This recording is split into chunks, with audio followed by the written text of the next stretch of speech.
नमस्कार, इन खबर में आपका स्वागत है। ईरान द्वारा अमेरिका के ड्रोन को मार गिराए जाने के बाद क्या अमेरिकन राष्ट्रपति डोनाल्ड ट्रंप ने ईरान पे हमले का आदेश दे दिया था? और यदि आदेश दे दिया था तो फिर उसको क्यों रोका? ये अपने आप में एक सवाल बना हुआ है। इस बीच जो डेवलपमेंट हुआ है उस डेवलपमेंट के तहत जो है जितनी अंतर्राष्ट्रीय उड़ानें हैं जो ईरान से होकर के गुजरती है, सब ने लगभग अपनी सेवाएं उधर से होकर के गुजरने वाली सेवाएं रोक दी है, रद्द कर दी है। इससे भारत भी प्रभावित हुआ है। अमेरिका की यूनाइटेड एयरलाइंस जो है वो न्यूयॉर्क से मुंबई तक की जो इसकी सेवा है उसको उसने रोक दी है।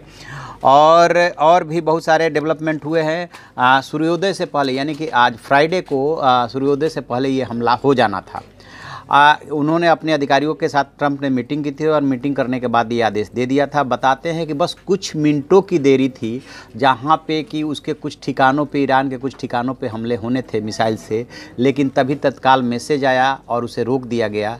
क्यों रोका गया, इसका जवाब खुद डोनाल्ड ट्रंप ने ट्वीट करके दिया है कि उन्होंने अपने अधिकारियों से पूछा कि यदि हम हमला करते हैं तो इससे क्या क्या नुकसान होगा, कितने लोग मारे जाएंगे। जवाब मिला कि 150 लोग मारे जा सकते हैं। फिर इसके बाद हमने इसको रोकने का निर्णय लिया, यानी कि वो नहीं चाहते थे कि लोग मारे जाएं, आम नागरिक मारे जाएं। तो क्या बात इतनी ही है?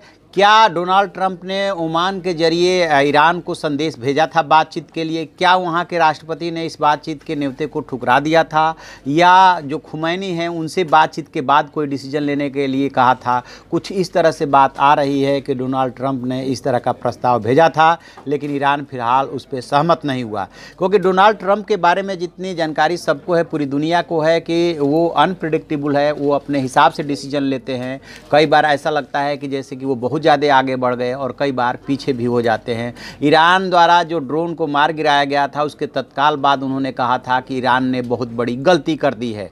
और सबको पता है कि परमाणु समझौते को लेकर के वो डोनाल्ड ट्रंप पीछे हट गए थे जो ईरान के साथ हुआ था, और उनका कहना था कि इससे अमेरिका को नुकसान हो रहा है, लिहाजा वो इस समझौते को नहीं मानते और ईरान पर दबाव बनाया जाना लगा था परमाणु उस समझौते को लेकर के, और ईरान उसके लिए राजी नहीं हुआ। जो कंडीशंस जो है अमेरिका रख रहा था वो उसको मानने को राजी नहीं था, और इस तरह से दोनों देशों के बीच में तनाव बढ़ गया। पिछले दिनों खबर आई थी कि सऊदी अरब के जो है तेल से भरे टैंकर है उसको नष्ट कर दिया गया था, और भी कुछ डेवलपमेंट हुए थे। तब भी ऐसा लगा जैसे कि ईरान और अमेरिका आमने सामने आ गए हैं। लेकिन जैसे ही अमेरिका के शक्तिशाली ड्रोन को ईरान ने मार गिराया तो ऐसा लगने लगा जैसे कि अब युद्ध को रोका नहीं जा सकता। इस बीच रूसी राष्ट्रपति जो है व्लादिमीर पुतिन, उन्होंने भी कह दिया था कि यदि अमेरिका ऐसा कोई हमला करता है तो यह विनाशकारी साबित होगा, यह खतरनाक होगा।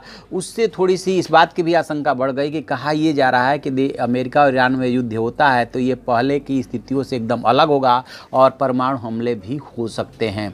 तो शायद इस तरफ रूस ध्यान दिलाना चाहता हो या अमेरिका को रोकना चाहता हो।